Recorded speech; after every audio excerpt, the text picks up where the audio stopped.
C'est bon, c'est fait, ils arrivent. Pascal Blanchard. Merci Pascal de cette intervention revigorante où on a réintroduit à la fois les représentations, mais surtout j'ai trouvé les émotions. Et c'est une question qui évidemment est au cœur du débat sur l'intranquillité. Je laisse la parole maintenant à Jean-François Toussaint, à la fois pour faire un petit peu un rappel de notre matinée, et peut-être pour faire une intervention ou ouvrir une intervention d'un Juste avant, ce n'est pas du tout une intervention, on va très vite passer la parole à la salle parce que c'est là que ce débat, et surtout on le voit avec l'envergure et le spectre qui a été balayé par les 4 interventions de cette session. Mais juste avant, parce que tu citais Pascal Lilian Thuram et qu'il a fait partie du comité d'orientation du Musée de l'Homme, auquel contribuait Gilles, et je voulais justement que Gilles nous donne par rapport à ces histoires et par rapport à ces temporalités, une de ses réactions dans ce domaine. Alors, sur l'identité de l'humain, il reste sur la Terre aujourd'hui une seule espèce que Carl von Linné, en 1758, appelle Homo sapiens, l'homme qui sait. À une époque où Linné était un personnage un peu singulier, c'était l'ennemi terrible de Buffon, et Linné dira un jour « Dieu a créé, Linné a organisé ». Donc les égaux existaient déjà à l'époque, en 1750. Et Sapiens, aujourd'hui, est la seule espèce. Tous les humains actuels sont interféconds, qu'ils soient bleus à points rouges, verts ou jaunes. Donc il y a une espèce d'humain sur la Terre. Alors après, l'histoire des races sur les humains a été beaucoup discutée. Simplement une chose qui est claire aujourd'hui, et je vais revenir à une autre anecdote. Nous sommes en Grande-Bretagne, au début des années 50, où des chercheurs britanniques ont un gisement fossile près de Londres, qui s'appelle Swanscombe, qui va amener à la plus grande supercherie que la préhistoire ait connue, puisque quelqu'un va faire un montage sur ce gisement, mais en très bon stratigraphe. Il va mettre en fait une mandibule de gorille avec un crâne d'un gamin un peu déformé d'un cimetière voisin et faire croire à Kiss, qui est le grand chef de la préhistoire britannique à l'époque, qu'il a trouvé un fossile, parce que pour un Britannique de l'époque, c'était inconcevable que le plus ancien humain soit noir et africain.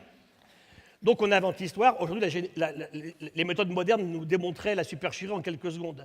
D'ailleurs, Teilhard de Chardin avait probablement participé à l'histoire sans se rendre compte de l'ampleur que ça allait prendre, ce qui fait que lorsque Leakey rencontre Teilhard de Chardin, il refuse de lui serrer la main parce qu'il a ridiculisé la couronne d'Angleterre. Alors aujourd'hui, la génétique est formelle. On a à un moment eu une hypothèse asiatique, une hypothèse effectivement africaine. La génétique est claire, l'humain est africain. Et si on est blanc aujourd'hui, c'est parce que nous, on a éclairci.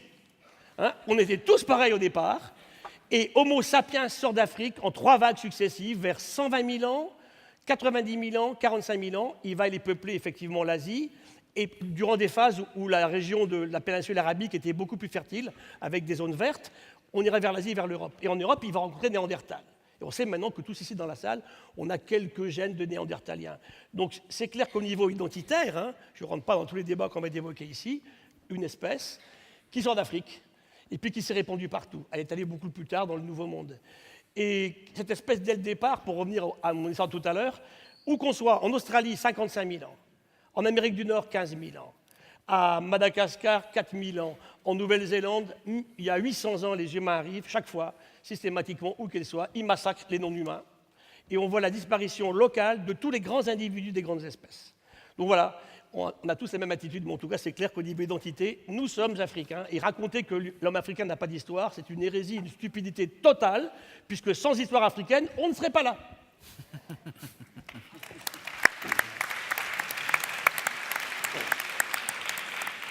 Alors sur cette question identitaire qui réapparaît dans les processus électoraux, elle n'est pas récente, hein, on voit progresser depuis 40 ans. Depuis 40 ans, si on fait l'ensemble de l'observation des 28 pays européens actuellement dans l'Union européenne, on voit que ce pourcentage ne cesse d'augmenter depuis les années 60 pour les partis populistes d'extrême droite comme d'extrême gauche.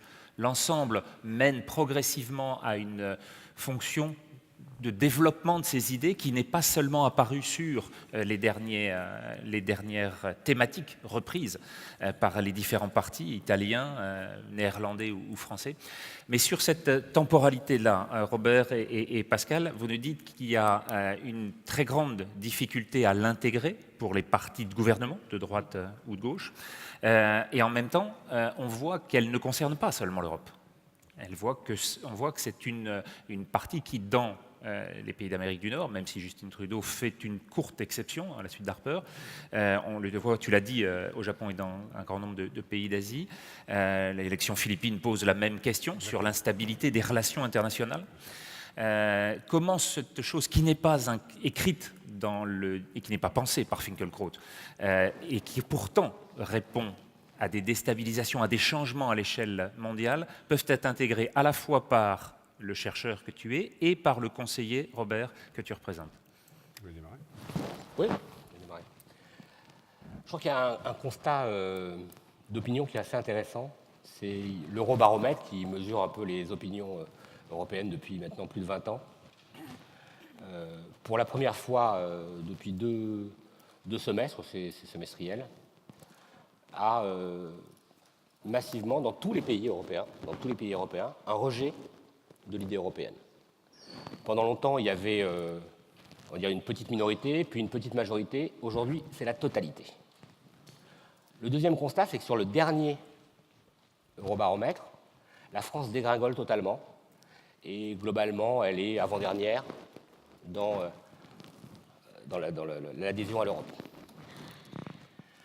Il faut bien voir que l'évitement qui a été fait sur la question européenne, l'évitement sur les questions géostratégiques, la réduction des questions géostratégiques à des problèmes de gestion de politique intérieure, fait très très largement aujourd'hui une partie du succès du populisme. Après, la réalité, c'est celle qui a été décrite tout à l'heure.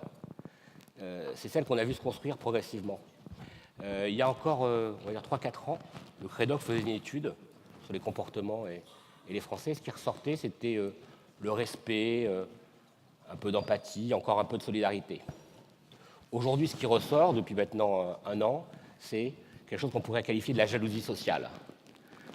C'est le fait que, d'emblée, de manière massive et majoritaire, aujourd'hui, les gens s'expriment sur le fait que leurs voisins, qui plus est musulmans, bénéficient d'avantages sociaux, qui finalement a une voiture qui est mieux que la sienne, a des allocations familiales, souvent d'ailleurs totalement fantasmatiques, plus importantes.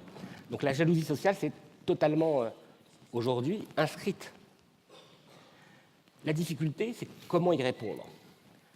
La réponse, elle est d'abord d'expliquer ce qui se passe. À ceux qui pensent qu'expliquer, c'est déjà pardonner, il faut les renvoyer peut-être de temps en temps au banc des facultés, sinon plutôt à la consultation d'un certain nombre de confrères des organisateurs de cette manifestation. Donc il y a une explication qui est nécessaire. Cette explication, elle passe aussi, alors c'est pas pour me distinguer de mon voisin, parce que je pense que c'est juste une question de nuance. Bien évidemment que la question identitaire, elle va être très présente dans le débat. Mais je crois qu'on ne gagne jamais un débat, une campagne, ça c'est depuis Clausewitz et le général Ho Chi Minh, en allant sur le terrain de l'adversaire.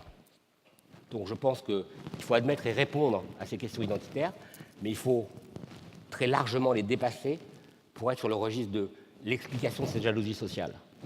Et je crois, et c'est là que à la fois l'intranquillité et la tranquillité ne sont pas exclus d'optimisme, je crois que dans une certaine mesure, la désignation de François Fillon est une bonne chose, parce qu'elle finalement caractérise non pas la droite, mais réellement le conservatisme. Et que, de fait, si dans son allocution de renonciation, le président de la République a prononcé le terme d'opposition entre les conservateurs et les progressistes, que ce clivage, cette différence-là sera très importante, peut-être dans l'élection présidentielle actuelle, peut-être dans celle qui viendra dans 5 ans, et que le camp des conservateurs, hélas, avec pas le même conservatisme, mais il est présent aussi bien à droite qu'à gauche, c'est le camp qui défend la rente contre le mouvement. Et je crois que contre le profit, alors dans la section qui a été donnée tout à l'heure par M. Boeuf, dans le profit côté positif. Donc, aller contre ce mouvement, aller contre le populisme, c'est aller dépasser et expliquer les questions qui se posent au niveau identitaire, mais les dépasser. Merci Pascal, avant que tu répondes, je voudrais qu'on puisse ensuite donner la parole à la salle, donc préparer l'ensemble des questions pour avec une réponse Juste une courte, chose, Pascal. je pense que S'il te ce n'est plaît. pas du tout justement aller sur le territoire de l'autre. Je vais m'expliquer en 2 minutes. Quand Christiane Taubira est devenue ministre, elle avait signé quelques jours avant une tribune avec plusieurs qui était destinée au journal Libération sur la nécessité de construire dans ce pays un musée d'histoire coloniale. Je ne sais pas si tu t'en souviens. Et j'appelle Christiane, je lui dis hey, « T'es nommé ministre, je pense que tu ne signes plus ». Elle me dit « Double raison pour signer ». Donc le jour, vous retrouverez la date, en 2012, le jour de son investiture, elle dit à ce gouvernement, à elle-même et à la France, par cette tribune, on était une vingtaine à signer avec elle, qu'il était essentiel que ce pays, c'est quand même une des ironies de l'histoire, 2e plus grand empire colonial au monde, aucun musée d'histoire coloniale dans ce pays. Nous sommes 3 pays dans le monde qui ont eu des grands empires. Il y a le Japon qui n'a pas de musée d'histoire coloniale, le Portugal et la France. Le pays des musées, 12 788 musées, 22 musées du sabot. Il est 22 fois plus important de parler du sabot que de parler d'histoire coloniale. Et ça, c'est une question de gauche. C'est une question de gauche, pourquoi? Quelle était la réponse de Jospin quand il faut créer un musée d'immigration et qu'il ne le fait pas? L'opinion n'est pas prête. Et Chirac lui pique l'idée. Quelles étaient les réponses de François Mitterrand quand il était au pouvoir et qu'on lui disait « Mais monsieur le Président, l'histoire coloniale est une histoire majeure » et on était plusieurs intellectuels avec Benjamin Stora lui en parlait. Il disait « Non ». Pourquoi il disait non? Parce qu'il avait été le plus grand ministre des colonies de la 4e République. François Mitterrand. Parce que Jules Ferry, qui est la personne tutélaire que choisit Hollande pour son quinquennat, je vous le rappelle, est l'homme de la race supérieure sur la race inférieure. Oui, la gauche, chez elle, a un problème identitaire sur cette question-là, de penser que l'autre indigène doit toujours être assisté. Mais cet autre indigène, aujourd'hui, c'est un citoyen. Et ce n'est pas aller sur le territoire de l'autre, c'est le territoire des gens de gauche. C'est une question identitaire de gauche que nous devons régler à gauche. Laissons la droite se battre contre son conservatisme et son vieux colonialisme nostalgique à la papa, et de croire que De Gaulle a tout décolonisé alors qu'il est arrivé à la fin d'un système. Il n'a rien décolonisé. Ce sont les Africains qui ont été chercher leurs indépendances. Mais nous, à gauche, on n'a rien fait depuis 50 ans. Sur cette question essentielle, sur notre héritage essentiel. Et là, nos candidats ont une responsabilité. Et là, c'est pour ça que je dis que si nous n'y allons pas, nous allons laisser la droite donner le sentiment qu'elle avait raison et qu'elle ne perdrait pas 2 fois la guerre d'Algérie. C'est ce que dit la petite fille Le Pen quand elle va parler comme ça aux sudistes dans le sud de la France. C'est à nous, à gauche, de faire d'abord notre introspection, notre réflexion et d'amener pour ces gamins dans les quartiers populaires qui ne croient plus en valeurs de gauche, que la gauche est tout à fait capable de dépasser et le discours de Jules Ferry et de François Mitterrand, ministre des colonies, parce qu'on est autre chose de ça à gauche. Mais c'est compliqué, car cette question fait peur au PS depuis des années, qui n'a rien compris aux enjeux de mutation de notre société. Et quand on est à la fois le boulet de l'histoire à porter et l'incompréhension du présent, généralement, on se prend un mur dans le futur. Merci Pascal. Non, on va passer la... Si, laisse répondre la réponse. Je vais pas... Alors, pas le à réponse point là. courte, réponse courte. hyper courte, Robert, tu as 2 mots.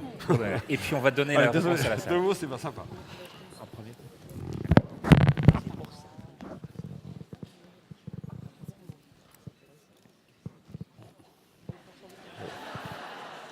Cherche la vanne. Je réfléchis en 2 mots parce que sinon je vais vous faire la blague russe, vous savez.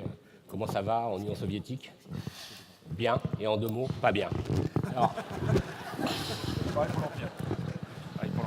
Alors, ce que je vais dire est je suis désolé, mais d'un cynisme total. Mais parce que moi, je ne suis pas professeur d'université, je suis une docteur, donc moi, mon problème, c'est simple. C'est comment gagner. C'est pragmatique. Alors, on peut gagner en faisant des promesses qu'on ne tient pas, mais on peut gagner en essayant de gagner et plutôt, après, d'essayer de changer les sociétés en les bougeant. Alors, je crois qu'effectivement, je n'ai pas du tout le sentiment, d'ailleurs, que les choses se règlent dans les musées. Je pense bien que les sujets coloniaux sont bien plus exigeants que les sociétés, que les musées du sabot. Ça ne marche pas plus. Que les musées du sabot. Donc, la réalité, ce que je voulais dire, c'est simplement, si aujourd'hui, on réduit une campagne à ce seul sujet qui était un sujet qui a été imposé par l'adversaire, je n'ai pas dit qu'il ne fallait pas le traiter. Aujourd'hui, je pense que si on ne passe pas au champ de l'explication, au champ de l'explication sociétale, au champ, même si moi non plus je ne suis pas toujours d'accord avec Christophe Guilly, au champ de ce qui est aussi une forme d'insécurité culturelle, si on n'apporte pas des réponses à cela, on n'apportera pas de réponse à ces questions identitaires. Donc, encore faut-il pour que la gauche, donc qui ne serait pas celle de François Mitterrand et celle de Jules Ferry, soit aujourd'hui efficace sur ces sujets, il faut déjà qu'elle soit au pouvoir. Merci. Y a-t-il des questions dans la salle? Il y en avait une là-haut? Non? Alors au premier rang. Ici au premier rang, tout en bas, il y a une réponse. Fabienne a une question? C'est ce que tu me dis? Y a-t-il d'autres questions? On n'arrive pas à voir la salle.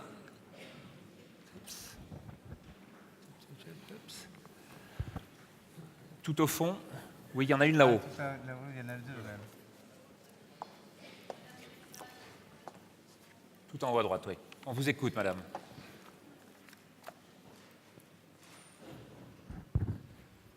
Et moi? Oui, c'est à vous. Ah pardon.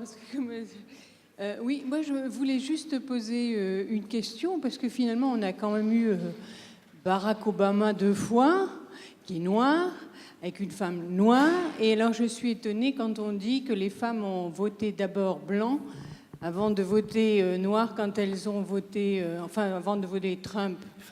Donc elles se sont considérées comme blanches avant de se considérer comme femmes.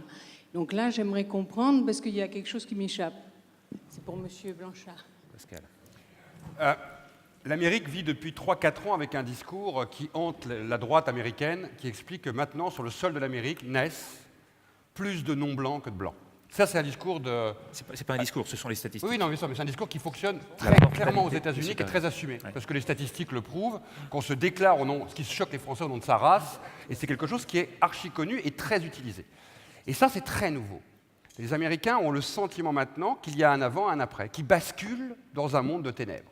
Et ce discours-là, donc racial, qui existait déjà dans les conflits depuis très longtemps aux États-Unis, est devenu quelque chose qui est devenu une manne électorale extrêmement forte dans quasi tous les États où la campagne a été portée. Et ça ne veut pas dire qu'Obama ne peut pas être élu.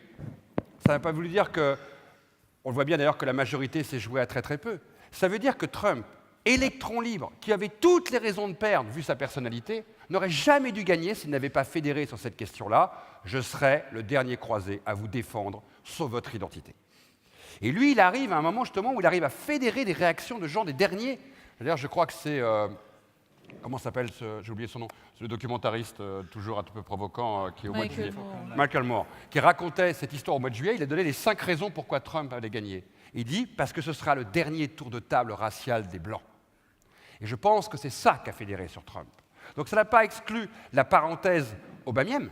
Ça, par contre, ça explique vers quoi va aller une Amérique qui va se déchirer sur, certes, une vieille histoire, mais maintenant, les gens affirment électoralement clairement la priorité de leur vote. Avant, on votait pour sa classe, pour ses intérêts au niveau des impôts, pour l'endroit où on vivait, peut-être pour l'éducation de ses enfants.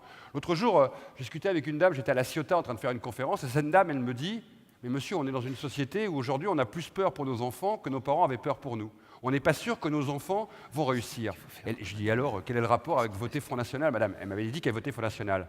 Eh bien, s'il y a beaucoup d'Arabes demain, vu le chômage qu'ils vont rencontrer, il faut mieux qu'il y en ait moins pour qu'ils aient du travail.